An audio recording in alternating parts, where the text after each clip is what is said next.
Bob Bowlesby from the Big 12 said he couldn't envision student athletes being on campus without students on campus. Do you have a comment on that? Could you still have e-learning and bring just the student athletes back to Champaign-Urbana, or do you kind of agree that that's not the right method?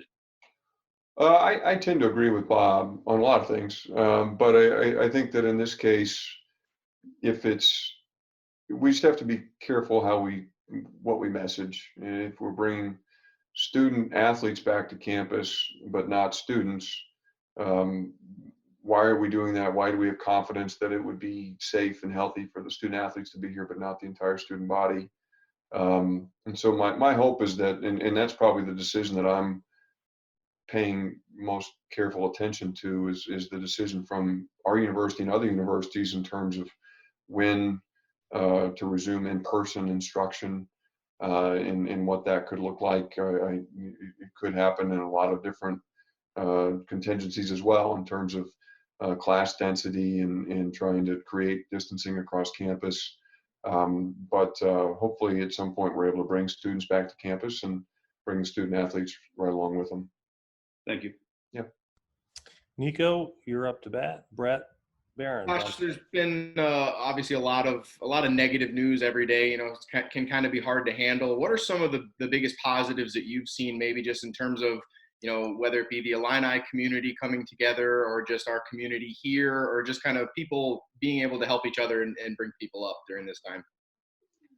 I think it's been incredible. I've really been inspired by the outpouring of support and the way people have set aside differences and really reprioritized their values in the face of this challenge. And whether you're talking about within the athletic program, the university, our community, I think people have really come to the forefront and embraced their neighbors, embraced their friends, embraced strangers, and tried to really step forward and be there to help each other. I think it's helped us to remember what's most important, and certainly we've seen that play its way out in any number of situations here within Illinois athletics, but I think more broadly as a community as well. Follow up, Nico? That's it. Brett Barron, you're up. Josh, how much are you learning about the financial impact that this is having, and how long do you think this will impact your program specifically financially? I think that it really would be speculation at this point. I mean, we don't know is the short answer. We have a fairly decent sense of what it will mean for us for the remainder of this fiscal year. We only have a few months left, and that lost revenue primarily stems from the Big Ten men's basketball tournament and the NCAA tournament. But beyond that, as we look into next fiscal year, which is really where I think the rubber meets the road, it's just hard to say, and we just don't know. Again, with football and men's basketball being our primary revenue drivers, any change to those seasons, whether it's a shortened season, a delayed season, a spring season, you know, those things all obviously have implications in terms of the television contracts, in terms of attendance and all the ancillary revenues that come from having people in the stands. And so we're in the process of putting together a number of different plans that contemplate a variety of those scenarios. But it really would be very early, I would say, to speculate in terms of what that could look like, just knowing all the different paths that it could take here in the weeks and months ahead. If you didn't have a football season, or if it was delayed somehow, how much would that affect what you guys do financially? Well, it could affect what we do fairly meaningfully. Certainly if we don't have any football season, that's the worst of all scenarios, I think, in terms of the finances for the athletic program. I mean, that would be, I think if you look at some of the public information we have out there, I think we attribute around 55 to 60% of our programmatic revenue to football. So if you lose, some percentage of that, some high percentage of that revenue, that's meaningful, and we'd have to look at some fairly dramatic operational changes to try and endure that. But we're hopeful that that some football will be played. Again, whether it's a condensed schedule in the fall, whether it's a full schedule that started late, whether it's some sort of spring format. I think there are a lot of different ways this could play out, and we're optimistic that that one of those scenarios, which will still have its own set of challenges, but would certainly be better than no football, will ultimately come to pass. I'll kind of open up for the horn here if there's any other questions from Craig, Jim, Nico, or Brett. I would ask real quick. We actually have two of your golfers in my hometown of Morton, two of your foreign golfers.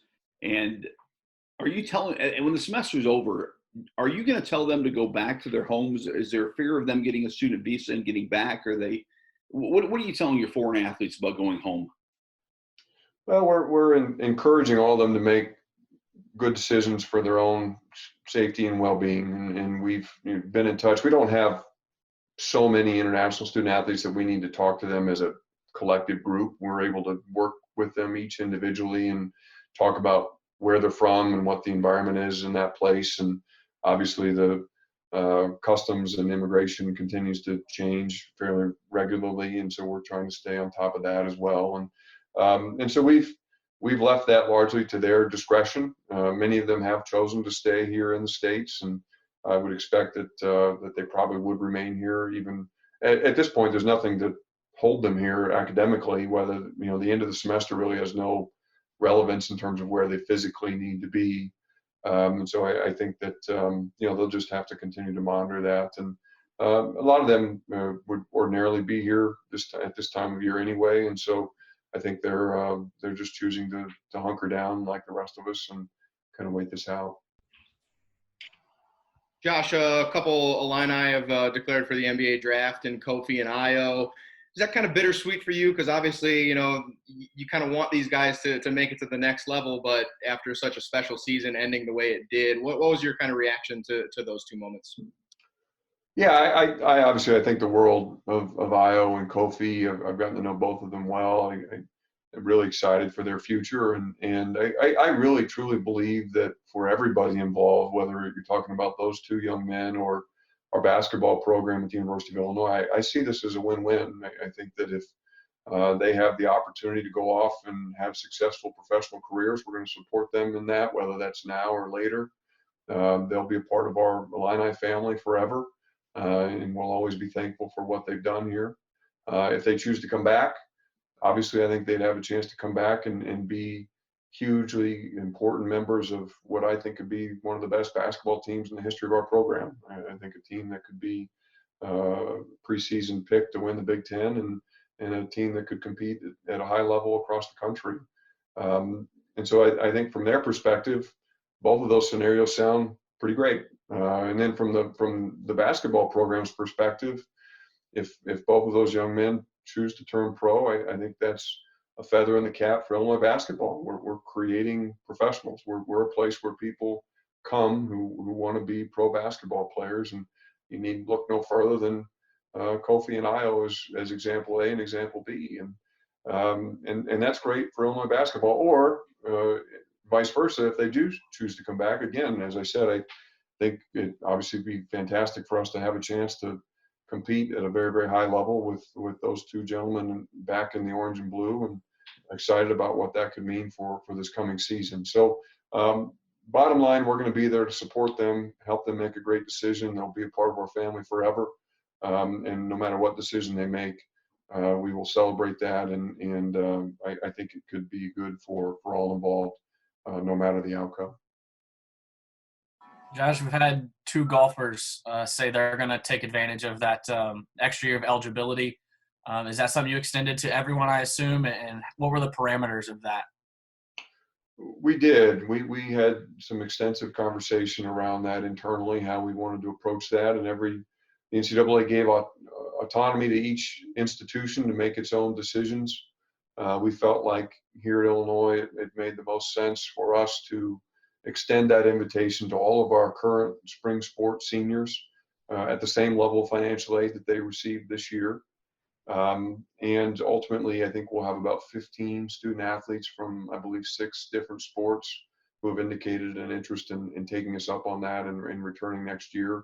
We were excited for them to have a chance to come back and finish this thing up the right way. Obviously, they put 4 or 5, in some cases 6 years of their lives on the line, and done a lot of hard work to try and enjoy this senior year. And we wanted to give them the chance to have that true senior year. And we'll welcome any of that group back that wants to be with us heading into the new year. Josh, I read that you had planned to announce hockey next month, and now that's on hold. What went into that decision for you to decide that it was time? And then what does that mean that you are not going to be able to do it next month now? Well, hockey for us obviously has been an ongoing project now for over 3 years. We've been studying it and felt like, I really have a lot of appreciation for the different entities, people, organizations who have come together to help get us in a good place with that. We've confronted a lot of obstacles here over the last 12, 18 months, and it's really required us to think creatively and look for different solutions, and we've been able to do that. And here over the last 3 months in particular, felt like we had a real a couple breakthrough moments that put us in a good position to spearhead that project going forward. We were starting to gear up for an announcement as early as next month. But obviously with this situation now and some of the financial uncertainty that it's created, not just for Illinois Athletics, but for some of the other partners who were part of the project also, I think it makes sense for us to take what I hope is a short-term pause, and then we'll come back as the dust settles here a bit and we have a better sense of what the future looks like. We remain very committed to the project, excited about it, the impact that it could have on volleyball, wrestling, men's and women's gymnastics, and then obviously the chance to add hockey at a high level. And hopefully we can come back to it sooner rather than later. Were you at a point financially with donations that you felt like you had got to a bridge point or an announcement point, and what was that number for you? Yeah, I don't want to get into a lot of specifics around it, but clearly, I mean, if we were planning to gear up for an announcement next month, we had reached a point where financially we felt like we were in a good spot, and we were comfortable in moving the project forward. We'd had a lot of different entities, people, organizations step up in various capacities. We hope, and part of the project process now is reconnecting with all those different groups and making sure that kind of seeing how everybody's doing and where they're at. And this is something that, we want to continue to try and push once we get through the immediate changes here precipitated by the pandemic. My main question is about the spring sports thing. So I know the NCAA announced that spring sport athletes can come back. Wisconsin has announced that they're not going to allow that. I know some spring sports athletes, Seagulls and Tadioto on the golf team, have announced that they're going to return and everything else. Does any of this affect that? Would it possibly mean that those players cannot come back if there's no college football? What's the process there? Yeah, so we've extended the invitation to all of our spring sport seniors, this year's seniors, to return for next year at the same level of financial aid that they had this spring or that they currently have. I think the number of spring sport seniors we had was around between 25 and 30. And our initial feedback from them suggests that we'll have about 15 of them coming back, I think representing 6 different sports. Excited about that. It's something that we talked about at some length internally, trying to figure out, to your point, Robert, some of the contingencies associated with that. The reality is that we have about a $13 million scholarship bill each year for our 500 student athletes. By adding these 15 back in for next year, we anticipate somewhere around $450,000 of incremental scholarship expense. So whether we have a $13 million scholarship obligation or a $13.4 million scholarship obligation, in the face of some of the challenges that could come, we felt comfortable taking on that commitment to them, given the commitment they've made to this program for the last several years. And like I said to Shannon, we have a number of different plans in place, and we're starting to develop those more fully. That if we do need to take fairly dramatic steps to save costs, we're prepared to do that and still honor those commitments. And if is that affected at all? I've read about this idea, this concept out there. Chris Fowler with ESPN was tweeting about it. There's a discussion that football could be everything's in the spring, basically. Football is pushed to February through May, that type of thing. Does any of that affect the bottom line, like dragging that out, or does that help because then you get football in? What does that look like for you? I think it's hard to say. I mean, certainly it affects us. There's no question that it affects us. I think that it's just hard to project exactly how, when you start to look at what's the difference between playing, I'm just making things up, playing a 9-game fall season with social, with mandated social distancing within the stadium where you can only sell one ticket out of every 5 versus playing a 12-game schedule in the spring that starts in February where you can sell every ticket in the stadium. You're looking at your gate receipts, your ancillary revenue sources, whether it's concessions and parking and merchandise, but then also your television contracts and playing a full schedule versus playing a condensed schedule. You look at what happens to the postseason. Do you end up moving the bowl season into the spring, the college football playoff? All those things are all tied together as you consider the various models. And so the short answer is all of it will have an impact on us. There's no question. But there's almost so many different ways that the path could unfold that it's hard to sit and contemplate each specific one. Okay. Kedrick, you're up, and Gavin, you're on deck. Hey, Josh, quick question. You kind of answered it from a football standpoint with Roberts and his comments, but I'm going to change gears here with you real quick. I guess the NCAA May 20th is supposed to make a vote on whether or not kids are able to gain instant eligibility. And I've heard you talk before about having kids wait.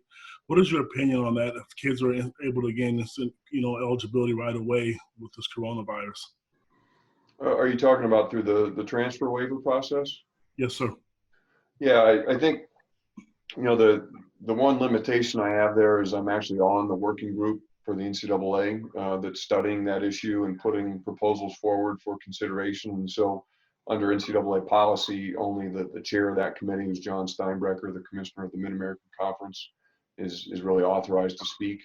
And so there's really not a lot more that I can add other than I think that there seems to be growing momentum, whether it's through a legislated solution, which we have in every sport except for 5, or through the waiver process to create this opportunity for student athletes to gain immediate eligibility at least once within their college experience. I think there remains a lot of different philosophies on how that change should happen, when it should happen. And that's really what I think we need to work through here over the next several months. So will that affect the graduation rates and the APR and all those kind of things as well? I mean, if this were to pass? It could, certainly. I think that there are a lot of ancillary issues to the question around transfer. APR is certainly one of them. I think we anticipate that if this were to pass, there would be a higher rate of transfer perhaps, and that would have some implications on APR scores. There's been a lot of study relative to timing of transfer, the sports in which the transfer is occurring, where the transferee ultimately enrolls, that all have an effect on graduation dates. So it's a complicated question, and it has a lot of different components to it, but I think you've hit on a couple important ones. All right, Gavin. Gavin, you're up, and Derek Piper on deck. Hey, Josh. Hope you're well. Hope everybody's well.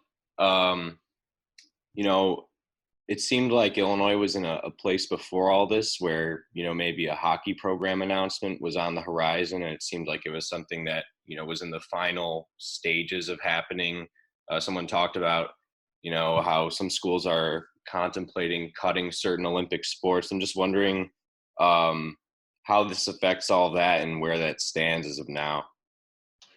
Yeah, I think you read the tea leaves correctly. We were gearing up for an announcement around the downtown arena and hockey, potentially as early as next month, and we thought we would be in a position to get that ball rolling. And I think clearly with everything that's changed here in the last 6 weeks, it makes sense for us to hit at least a short-term pause button on that project while we wait and let things unfold here in the weeks and months ahead. I do think that, and I probably didn't directly answer this from Shannon earlier. I should have. I think that the idea of cutting sports, although it has, I think, some PR appeal in terms of a cost savings measure, the reality is, at least in our case, and I can't speak to other institutions, that those cost savings aren't as immediate as one might want to believe they would be. And so you have, for example, coaches on multi-year contracts. You have multi-year commitments to student athletes on scholarship. And so over an extended period, 5 to 10 years, you could recognize real cost savings if you were to eliminate a sport program. But in the short term, the real savings would only be in terms of some of the team operational expenses, travel, and some of those things. And so the short-term cost benefits of cutting sports, at least here in our space in Illinois, really aren't very meaningful. And so that's very much a back burner issue for us, and something that's deep down on our list of options. But it really is a shame, to your question, Gavin, that we were really close on the hockey thing, and I think we continue to remain very excited about the project, very optimistic about its future, particularly the impact it would have on our community. There's some people who have suggested that it could be a very helpful reignition to Champaign-Urbana and to helping our economy come back online following the pandemic. And so we're going to continue to monitor it. We're still in very active conversations with all the different partners who have come around the table to help move that forward. And so I'm hopeful that that's a short-term pause, not a long-term no. Thanks. Yeah. Any follow-up, Kevin? I have an unrelated follow-up. Just the last time you talked to the group of us, it was right after basketball had ended. Things have been moving so fast. I'm just wondering, you probably already talked a little bit about it, but how weird would it be to play a football season or a basketball season without any fans in attendance? And I don't know, how quickly has it gotten to that being a real subject of discussion?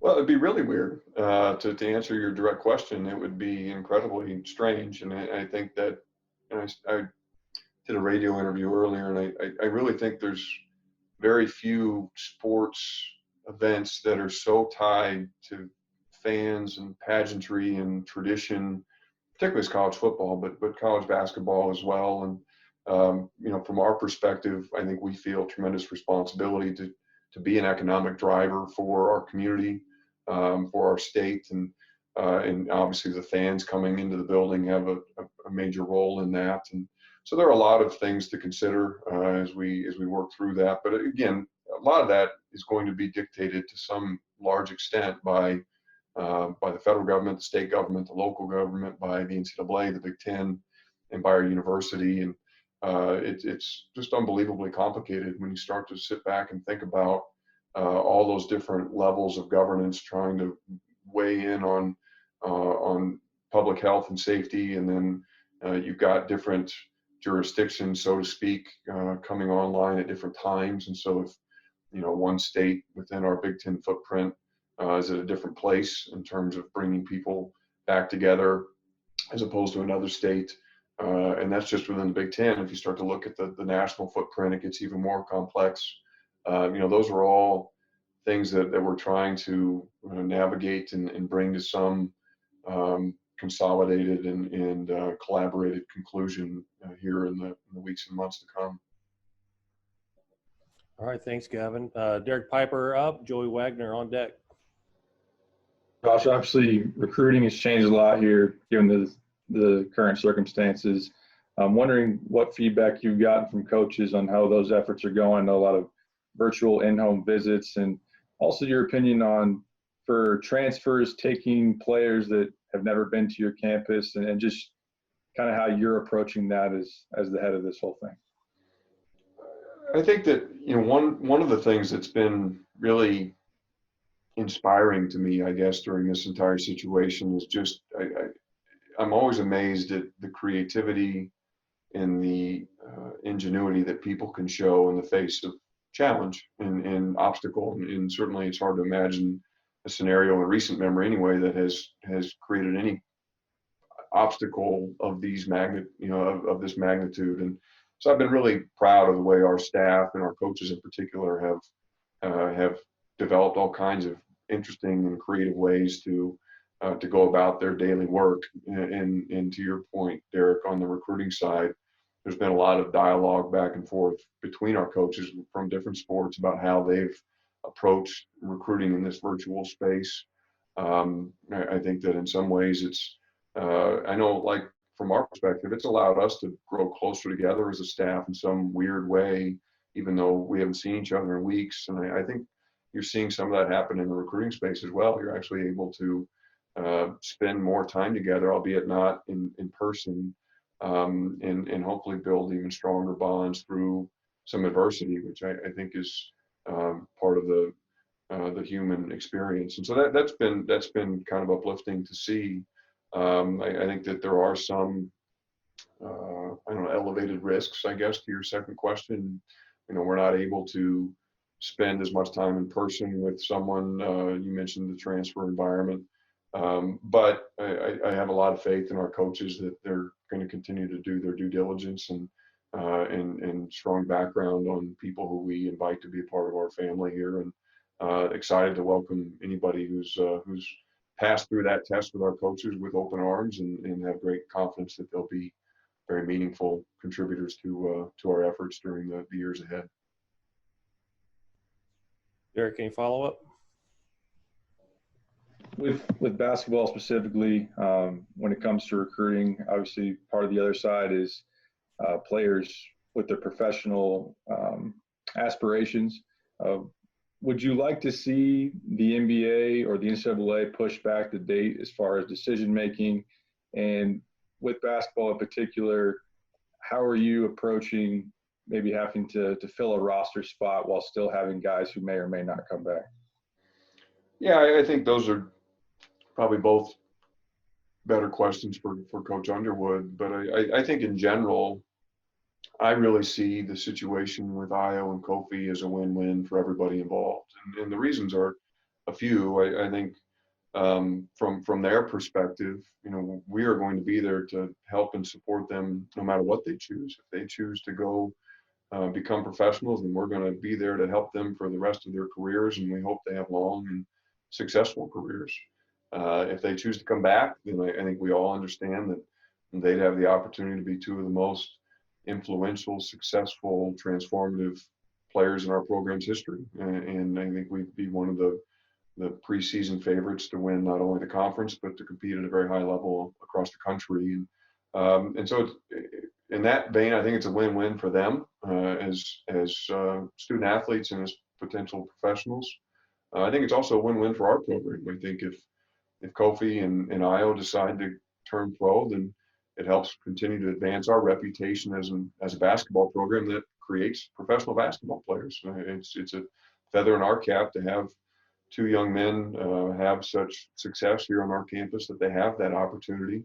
And then again, as I said, if they choose to come back, obviously it's a win for us because we'll return two incredibly talented, bright, really remarkable young men to our program who I think could lead us to a season unlike maybe any other we've ever had, and that's exciting as well for obvious reasons. So I think that we're going to be there to help them through the process, and we'll be prepared to as a program to move forward with or without them as we learn more what their future plans might look like. Okay, Joey Wagner, you're up. Matt Stevens on deck.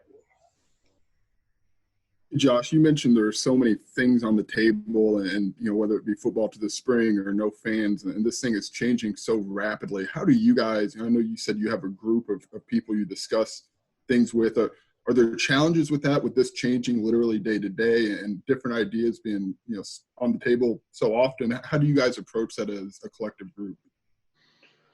I think that it's gotten a little less challenging as time has passed. Certainly for those first, I would say 2 or 3 weeks, it was changing so rapidly just in terms of the current environment. Whether it was the instructional model changing on the campus, and then the governor issues the stay-at-home order, and things that were coming down from the Big Ten in terms of canceling competitions, and all those things were happening all at once, and so there was a lot of time spent in triage mode, trying to sort out what needed to be dealt with immediately and what could be pushed back as we work through some of the more immediate needs. And but now that things have settled into a new normal, as it were, it gives us some time to really dive in more deeply into the future and starting to think through some of these different contingencies and possible outcomes. And we've got a really talented leadership team within our athletic program, a group of colleagues I trust implicitly and have great confidence in their ingenuity and their creativity, and their selflessness. And I think that's, we have these extended calls, as I said, at least once a week, where we put a lot of really hard issues on the table. We talk through a lot of big, sometimes fairly dramatic ideas, and really grateful to them for their open mind and the leadership that they've shown. And we just have to work through that the best we can, and be prepared to react accordingly as we have more information. Follow up, Joey. Okay, Matt Stevens, Scott Ritchie on deck. Go ahead, Matt.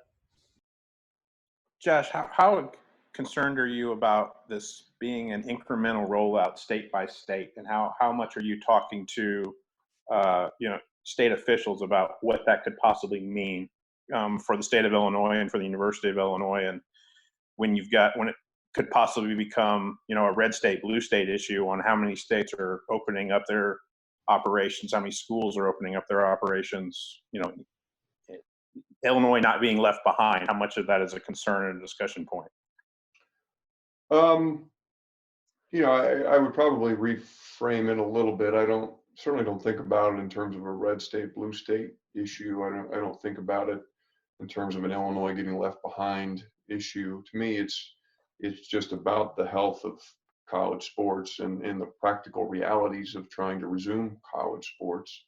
I think that that is a major concern and a consideration. And so we have daily calls right now with the Big Ten. All the athletic directors are on the phone every morning with the conference staff, including Commissioner Warren, talking through these issues. It is one of I would say, the major complications to this is recognizing that every state is in a different place. Every state has different pressure points, different places of tension, and trying to develop, at a minimum, a conference solution, if not a national solution, for returning our sports to play is a major consideration. At some point, do you have to look out and kind of pick a more advanced future date with some degree of confidence that more advanced future date is one that everybody can hit, or do you develop more of a location specific solution? I'm not sure, but those are very active conversations, and just happy that we have a voice at that table, and look forward to continuing to contribute to that discussion as it moves forward.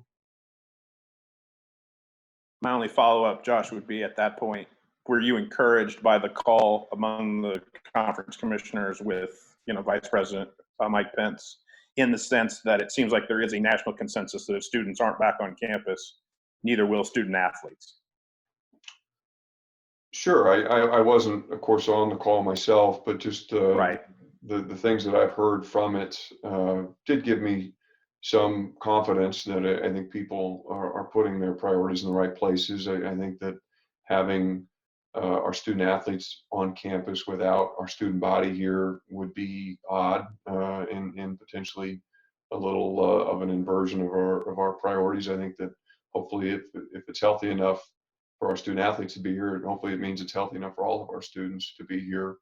And so, I think that again, it's one of the many wrinkles to this entire situation that we have to work through, but I know that it's occupying a tremendous amount of time at the campus level. And I think that's, we can talk all we want about sports, but that's the decision that I'm probably most interested in at this point is when will we make decisions about returning to in-person instruction and allowing students to return to our campuses. I think those decisions have as much implication for college athletics as anything that we're talking about. And so, what timeline do institutions have to make those decisions? And to your point earlier, how will there be any effort to try and align those from school to school, state to state, or not? I think remains to be seen. But to me, those are really big, important questions that will need to be answered here in the coming months. Okay, thanks, Matt. Scott Ritchie, and then we'll see if there's any follow-ups before we wrap up. Go ahead, Scott. Hey, Josh. I think I asked you about this when we last talked to you, I guess, after basketball. But with the mental health side of things, I mean, how much have you, as a department, addressed some of that with the student athletes, and has there been feedback from them? And I guess, what have you done maybe to keep them engaged, not just as athletes, but as kind of that community of student athletes in the athletic department? Yeah, it's a great question. And I think one of the things that we identified early was that even though there was going to be this physical distance between us, and when I say us, I mean our staff, our coaches, our student athletes, number one, how do we effectively communicate and disseminate information to those people? And then number two, and no less importantly, how do we continue to try and create a sense of community in this strange environment? And so what we've chosen to do, and everybody's doing things differently, is that we have a series of weekly calls. And so we have a weekly call every Tuesday afternoon with all of our coaches. We have a Wednesday morning weekly call with our entire staff, all 325 staff members. And then we have a weekly call every Wednesday night with all of our student athletes. Their families are invited. And we talked through at the beginning, it was very informational. It was just, hey, here's what's going on. You need to know this. Here's things you need to think about. And now as things have settled a bit, it's become more about community building and about staying connected to people. And so we started to have a series of guest speakers, and we've started to show some of the things that their peers are doing on social media. We've had some of our student athletes have done some really cool stuff on social media, and so we're starting to share some videos, give them opportunities to speak to each other. So that's been great. On the mental health side, I think you hit the nail right on the head. It's a major consideration. This is something that for our student athletes has been at the center of their daily lives 365 days a year, essentially, for years. And all of a sudden it's been plucked out of the center of it. And we've really tried to be there for them. And every one of our student athletes has a circle of people around them, whether it's their coaches, athletic trainers, academic professionals, nutritionists, strength coaches, who are there to help them in an informal capacity. But then we also offer professional mental health counseling as well. Just this past week, in fact, we had our head of mental health services on the video exchange with the student athletes. We've been talking about those services week in and week out, but we wanted him to actually go on and talk a little more directly to them, which has been great. So it certainly is something that's front of mind for us, and continue to actively engage with them as much as we can to get as many touch points as possible, so that we have a good sense of who's struggling and who's not, and where we may need to provide additional resources so that they're getting the care that they need. I guess one follow-up I had, and apologies if this has been asked before, I got in a little late, but with the number of international students and athletes still on campus, and I know there's some, I guess, you have a number for how many, and two, just what maybe steps have you continued to take with them where they're social distancing, but thousands and thousands of miles away from their families? Yeah, we do have a number of international student athletes who are here on campus. I would say it's somewhere between 10 and 20. Some of them some of our international students have chosen to stay here. Some others have gone maybe with friends who are local or in the surrounding area. And, it's hard. I mean, I think for all of our student athletes, not just our international folks, trying to encourage, and those of you who maybe are parents of teenagers can appreciate this. I think everybody's got their own challenges in this environment. I know that here in the Whitman house, having a 1-year-old and a 3-year-old presents a lot of its own unique challenge, but we've got nieces and nephews and now our student athletes, and they're very social people. It's hard for them to sort of embrace the social distancing concept. And so we, on our weekly call, that's the first thing we start with is just really reminding people you've got to be disciplined. It's starting to get nicer outside. This is starting to take a little bit longer. It doesn't mean that you can relax and start to act differently or think differently, interact differently. And so, that message has been consistent to all of our student athletes from the first day. And I think it's probably more important now than ever. We're starting, at least here locally in Champaign, to see the rate of infection is declining. But we can't, I think, start to change the things that have precipitated that decline. And so we've really tried to challenge them to understand. Also, I think it's no secret that most people who are younger and healthy and fit, like our student athletes are, they're not as individually susceptible to some of the more severe things that could stem from the virus. But we've really tried to impress upon them, this isn't just about you. This is about you transmitting it to somebody else who's not as well positioned to endure the virus as you are, and trying to really, there's lessons to be learned in all these things, and trying to help them understand that this is really a community issue. It's a societal issue, and you have a very meaningful role to play. And hopefully they've adhered to that. I guess the last thing I should say, Scott, is we have closed down all of our facilities, even to those student athletes who are still here in town, who have voluntarily chosen to be here.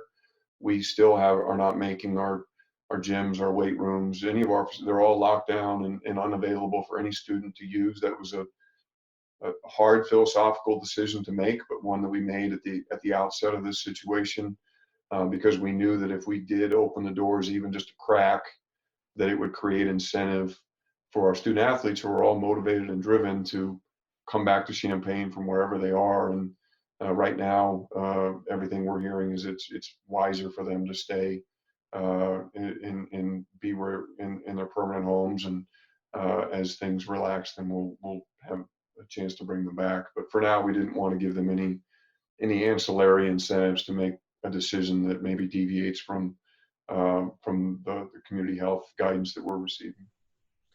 Okay, as we wrap up here today, any final follow-ups from anybody from the media group?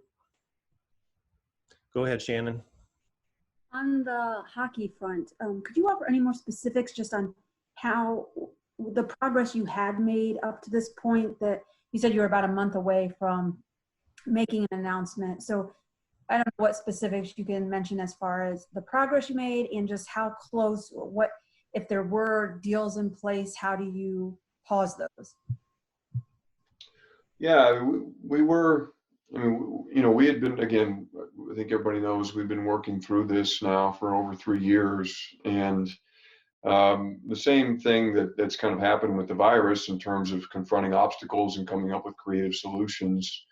We had worked through that systematically over the last 1.5 years or 2 years with hockey, where each obstacle that we were confronted with forced us to reevaluate and look for creative solutions. And so we were able to do that on all the different fronts. And I don't want to get into a lot of specifics, Shannon, in terms of partners and different things that had come together, but a lot of it was we had done some internal reallocation of resources. We've done some fairly dramatic cost savings exercises where we felt like here's a chance for us to reallocate some funds from place A to place B, knowing that we were trying to improve the situation for volleyball and wrestling and men's and women's gymnastics.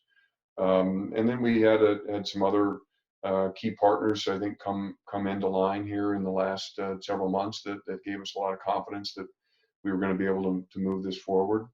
And I think that we're now in the process of reconnecting with all of those partners. We've had a couple conference calls to see kind of where everybody's at in light of this new environment. And by and large, most